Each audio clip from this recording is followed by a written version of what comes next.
चलिए तो अब ये नेक्स्ट क्वेश्चन देखते हैं हम लोग 10 के बाद। For any positive integer n prove that n q minus n is always divisible by 6। देखो हमें ये प्रूफ करना है कि कोई भी पॉजिटिव इंटीजर n लेंगे, उस n के वैल्यू के लिए, जैसे मान लो एग्जांपल n का वैल्यू हम पॉजिटिव इंटीजर में 1 लिए, तो एन क्यू माइनस एन का वैल्यू क्या आएगा, 1 का क्यूब माइनस 1 यानी कि 0। निश्चित रूप से 6 से डिविजिबल है, 0 आ जाएगा। फिर अगर n का वैल्यू हम 2 लिए तो ये 2 का क्यूब माइनस 2 होगा, तो 2 दूना 4 दूना 8, 8 में से 2 गया 6, तो निश्चित रूप से ये भी 6 से डिविजिबल हो जाएगा। फिर अगर हम n का वैल्यू 3 लिए तो 3 का क्यूब माइनस 3, तो 3 तिया 9 तिया 27, 27 में से 3 गया 24, ये भी 6 से डिविजिबल हो जाएगा, है ना। 6 चौके 24। फिर अगर हम n का वैल्यू 4 लिए तो 4 का क्यूब माइनस 4 यानी कि 4 चौके 16 चौके 64 में से 4 गया 60 बटे 6। तो निश्चित रूप से n का कोई भी पॉजिटिव इंटीजर वैल्यू लिए, 5 लिए तो भी कटेगा, 50 25 25 125 और माइनस 5 तो कितना आया 120, निश्चित रूप से 6 से कट जाएगा। तो एक तो मेथड 1 हुआ ये प्रूफ करने का, ठीक है, कि n का वैल्यू रखते जाइए और देख लीजिए कि ये 6 से हमेशा डिविजिबल है, ठीक है। या फिर मेथड 2 क्या है, मेथड 2 ये है कि सबसे पहले आप एन क्यू माइनस एन को ऐसे लिखो, n कॉमन ले लो तो ये n स्क्वायर माइनस 1 बचेगा। फिर आप देखो कि ये n स्क्वायर माइनस 1 को तुम a प्लस बी और a माइनस बी लिख सकते हो। इसमें अगर हम पूछे कि सबसे छोटा इंटीजर कौन होगा तो n माइनस 1 होगा। उसके बाद वाला 1 जोड़ दो, इसमें n माइनस 1 में अगर 1 जोड़ दोगे, 1 केवल, तो लगातार भी होगा, n हो गया। फिर n में 1 जोड़ दो, n प्लस 1। तो अभी अभी तुम एक बात प्रूफ करके आए हो इसके प्रीवियस पार्ट में कि अगर कोई भी 3 लगातार कॉन्जिक्यूटिव इंटीजर्स हो, 3 लगातार कॉन्जिक्यूटिव इंटीजर्स हो तो वो 6 से डिविजिबल होता है। और ऐसा हम देख रहे हैं कि ये कॉन्जिक्यूटिव ही है ना। n का वैल्यू कुछ भी रख लो, n का वैल्यू मान लो तुम 1 रख दिए तो ये कितना हो जाएगा, ये तो 0 हो जाएगा। 0 गुने 1 गुने 2 तो ये पूरा 0 हो जाएगा, तो 6 से डिविजिबल हो ही जाएगा। n का वैल्यू अगर तुम 2 रख दिए तो 2 रखोगे तो ये 2 में से 1 गया 1 गुना 2, यहाँ रखोगे तो 2, यहाँ 2 रखोगे तो 2 और 1 3, तो ये लगातार है। यानी कि अगर ये प्रूफ हो गया कि ये n माइनस 1 n और n प्लस 1 लगातार कॉन्जिक्यूटिव इंटीजर्स है, तो हम एक वर्ड लिखेंगे अब कि we know that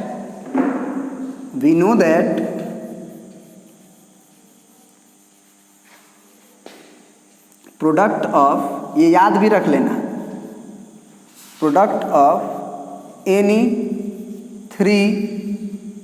any three consecutive positive integers या एनी 3 बस कॉन्जिक्यूटिव इंटीजर्स, एनी 3 कॉन्जिक्यूटिव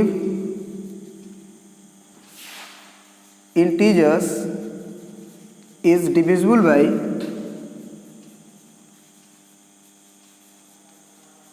6। हो गया प्रूफ।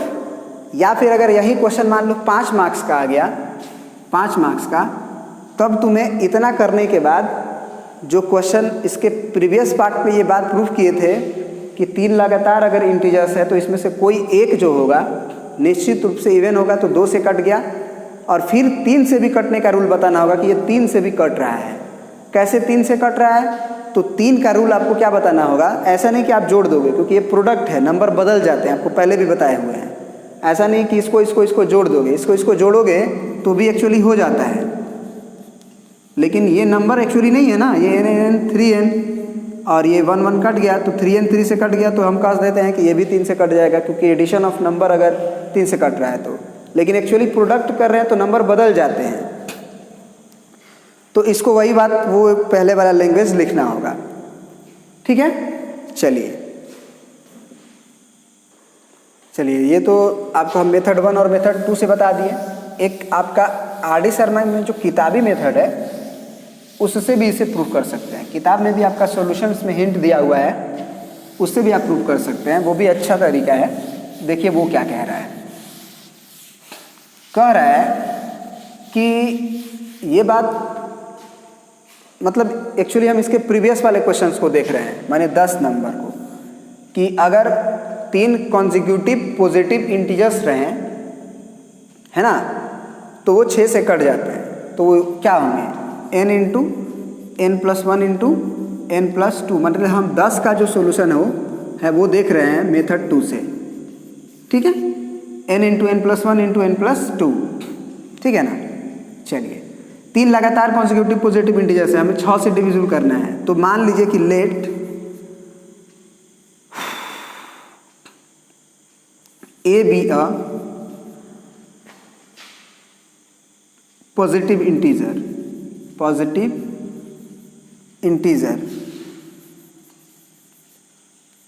and it divided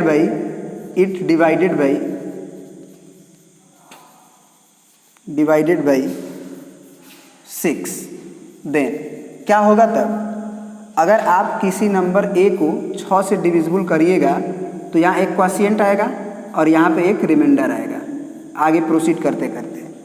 तो बाई यूक्लिड डिवीजन लेमा आप क्या लिख सकते हैं, बाई यूक्लिड्स जो भी है लिख लेना, डिवीजन लेमा आप क्या लिख सकते हो, बाई यूक्लिड डिवीजन लेमा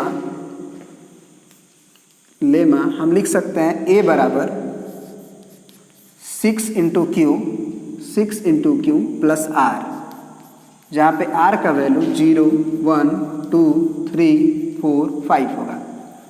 तो a किस तरह का होगा जरा सोचिए, या तो 6 क्यूब का फॉर्म का होगा, या फिर 6 क्यूब प्लस 1 के फॉर्म का होगा, या फिर 6 क्यूब प्लस 2 के फॉर्म का होगा, या फिर 6 क्यूब प्लस 3 के फॉर्म का होगा, या फिर 6 क्यूब प्लस 4 के फॉर्म का होगा, या फिर 6 क्यूब प्लस 5 के फॉर्म का होगा।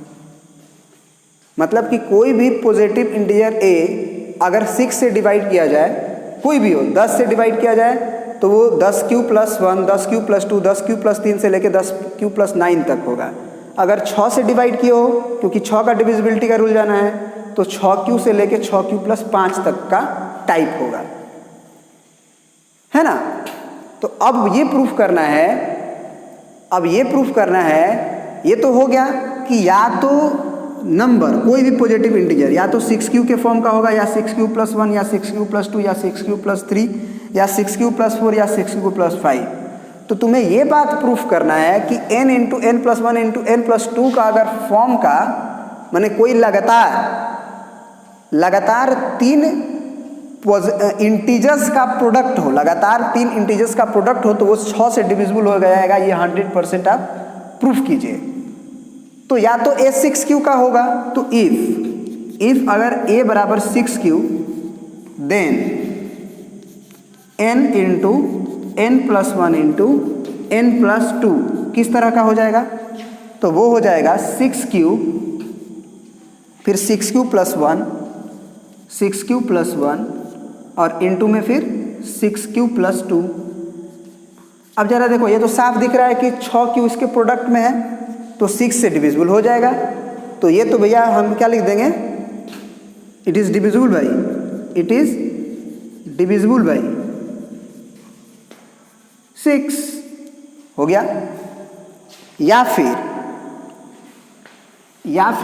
आपका जो a होगा, मतलब वो नंबर होगा, या तो 6 क्यू प्लस 1 टाइप का होगा, तो 6 क्यू प्लस 1 का होगा, तो इसका वैल्यू रख दीजिए यहाँ पे, तो 6 क्यू प्लस 1, अब इस क्या हो जाएगा 6 क्यू प्लस 2, फिर ये क्या हो जाएगा 6 क्यू प्लस 3। अब ये प्रूफ भी माने इस तरह का नंबर हमें प्रूफ करना है कि कोई भी हो, चाहे आप n के जगह पे कोई भी इंटीग्रल वैल्यू डालिए, वो 6 से डिविजिबल होगा। तो a जो होगा ये इसी में से कोई फॉर्म का ना होगा, इससे अलग तो कोई फॉर्म होगा ही नहीं a का, अगर 6 से डिवाइड किया गया है तो। अब ध्यान से देखो,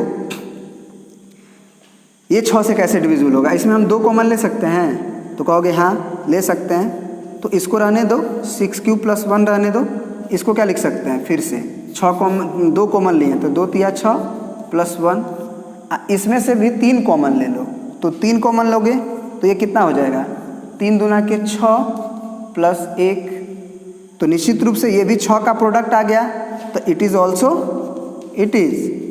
ऑल्सो डिविजिबल बाई 6। फिर अब a का वैल्यू आप 6 क्यूब प्लस 2 रखोगे, तो फिर यहाँ 6 क्यूब प्लस 2 जब रखोगे तो ये 6 क्यूब प्लस 2, फिर ये 6 क्यूब प्लस 3, फिर ये 6 क्यूब प्लस 4, तो इसमें से 3 कॉमन हो जाएगा, इसमें से 2 कॉमन हो जाएगा, तो फिर 6 का प्रोडक्ट कॉमन हो गया। उसी तरह 6 क्यूब प्लस 3 रखोगे तो यहाँ 6 क्यूब प्लस 3, 6 क्यूब प्लस 4 और 6 क्यूब प्लस 5 होगा, तो इसमें से 3 कॉमन हो जाएगा और 6 क्यूब प्लस 4 में से 2 कॉमन हो जाएगा। तो सब एक्चुअली देखोगे कि कोई भी ए रखो इसमें से 1 ऑफ 5, 1 2 3 4 5 6 यानी कि 1 of 6, if you put the value of a this place then it is always divisible by 6। हमेशा 6 का फैक्टर कॉमन आते जाएगा। तो इस तरह भी हम प्रूफ कर सकते हैं इस चीज को, ठीक है। आपको जो बेहतर लगे उससे कर लो। फिर अब क्वेश्चन नंबर 11 को क्या लिखेंगे?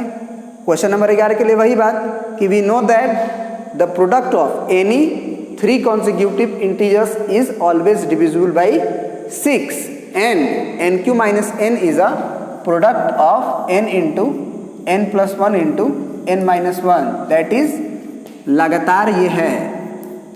तो ये प्रूफ हो गया। या फिर इतना लिखने के बाद आप जो क्वेश्चन को प्रोसीड किए 10 नंबर को, उसी तरह इसको भी प्रोसीड कर दोगे, चाहे जैसे कर लो, ठीक है। थैंक यू, मिलते हैं अब अगले वीडियो में आपसे।